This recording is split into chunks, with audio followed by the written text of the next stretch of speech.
bakunze urubuga rwacu, bakunze urubuga Rwanda on hati, ibyanga by'imyandiko, ibyanga by'imigani miremire n'imigufi, ndetse n'imyandiko utasanga ahandi uretse kuri Rwanda on hati. Kuri iyi nshuro tugiye kubabwira amateka, imvo n'imvano ku nyoni yitwa Matene. Bamwe bavuga ngo ni rucuganye. Ese iyi nyoni Matene kubera iki igitsina gabo cyakunze kuyihiga cyane, kiyifashisha mu buryo butandukanye, cyane cyane amakuru tutahamya niba koko kwari ukuri? Nimukurikire mwumve aho aya makuru yaturutse. Inyoni ya Matene ivugwaho udushya twinshi. Umuntu wakuriye mu bice by'icyaro aho ariho hose mu Rwanda, inyoni ya Matene arayizi cyane, cyangwa se yayumvise bayivuga, kuko ivugaho udushya twinshi turimo ngo kuba isoko y'igikundiro ku bagabo bashaka gukurura igitsina gore, umumaro mu mihango gakondo n'ibindi. Ubusanzwe imiterere y'inyoni usanga ijya gutandukana n'iy'abantu, kuko mu nyoni usanga ikigabo aricyo kiba ari cyiza cyane kandi gifite imiterere ikurura ikigore. Iyo miterere yo guhinduka ngo ikigabo gikurure ikigore, hari inyoni ziyihorana buri gihe cyose, ariko kandi hari n'izigira iyo miterere mu gihe cyo kororoka. Imwe muri izo nyoni zibasha guhindura imiterere yayo ngo ibashe gukurura ikigore ni inyoni yitwa Matene, cyangwa abenshi bakunze kuyita rucuganye. Imiterere ya Matene by'umwihariko ingabo, ni inyoni ishobora guhindura imiterere yayo bitewe n'ibihe runaka. Matene y'ingabo iyo iri mu gihe cyo kubangurira ingore, ifata indi miterere n'ishusho itari isanganwe. Muri icyo gihe usanga ifite amabara y'umukara n'umweru ndetse n'imirizo miremire cyane, kandi ikagira ibara ry'umukara ku mutwe. Imirizo yayo muri icyo gihe cyo kubangurira iba igizwe n'amabara ane maremare, afite uburebure bwa santimetero zihari hagati ya 20 cyangwa 22. Ku nda haba ari ibara ry'umweru, kandi umunwa wayo uba ari umutuku. Amaso yayo aba ari ikigina, ndetse amaguru n'amajanga biba bijya gusa n'umukara w'ivu. Iyo miterere tuvuze haruguru iboneka kuri Matene y'ingabo mu gihe cyo kubangurira ingore. Iyo Matene y'ingabo iri mu bihe bisanzwe ibijya gusa n'ingore, bigatandukanira n'utubara twinshi turi ku mababa, kandi ikaba ari nini kuruta ingore. Ibyo bivuze ko iba ifite imirizo migufi, kandi amababa yayo aba ajya gusa n'ikigina. Ku nda hayo haba hasa n'umukara n'ikigina, kandi hari n'utuntu tw'udusharagure.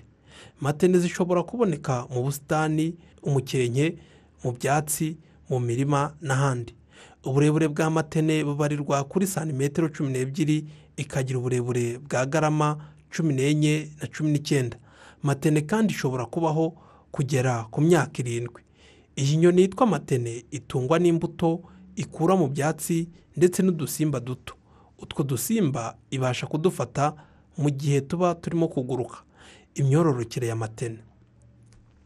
Matene kimwe n'izindi nyoni zimwe na zimwe zigira imico idasanzwe yo kubaka ibyari, ahubwo zikajya gutera amagi mu bindi byari by'izindi nyoni, kugira ngo zizifashe kurarira, guturaga no kuzirerera imishwi.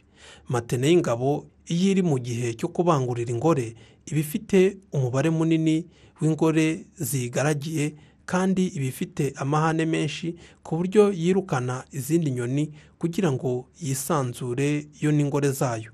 Ingore iyo zimaze kubangurirwa, hari utunyoni duto two mu bwoko bw'amafundi Matene iba izi igihe duterera amagi, nayo ikagenda igateramo amagi.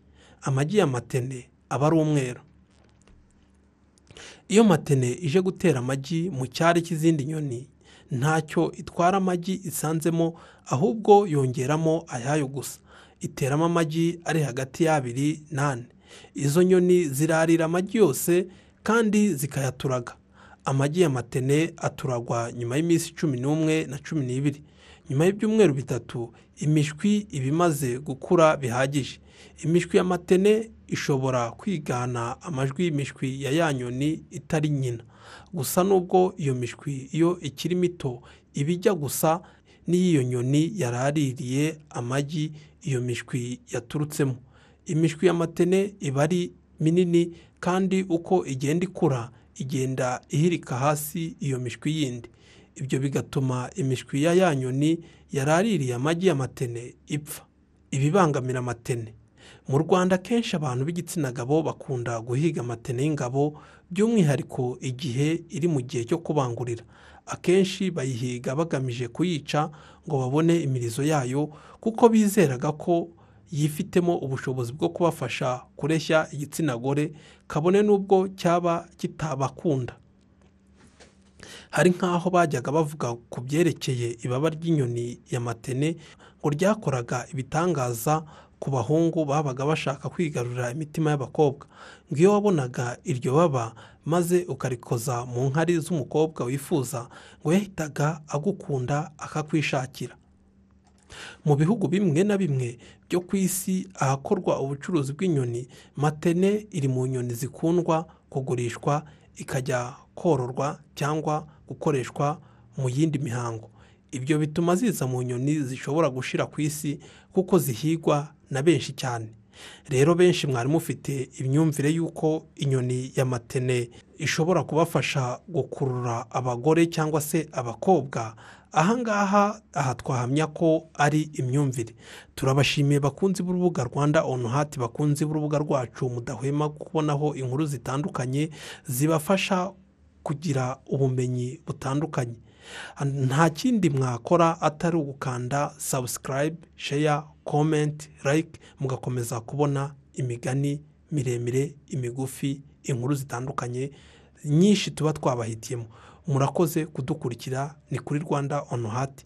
Mukomeze mukande subscribe mwibonere inkuru zitandukanye. Ruzamenya gusoma mu Rwanda, ruzafatikara mu Rwanda. Buryo bwenge burarahurwa. Kandi subscribe kuri channel yacu Rwanda on Heart. Wisomere imyandiko yose mu bitabo byakunzwe, igitabo cyo mu mwaka wa 3 w'amashuri abanza, igitabo cyo mu mwaka wa 4, igitabo cyo mu mwaka wa 5 ndetse n'igitabo cyo mu mwaka wa 6.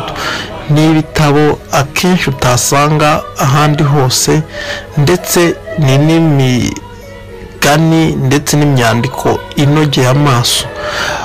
Kangura ubwonko bw'umwana wisomera iyi myandiko yakanyujijeho ndetse aho ireme ry'uburezi ryari rishingiye.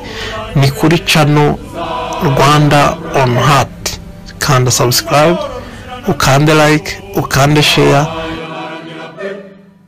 Ufatanya burambye guteza imbere, tuzagushyigikira pe.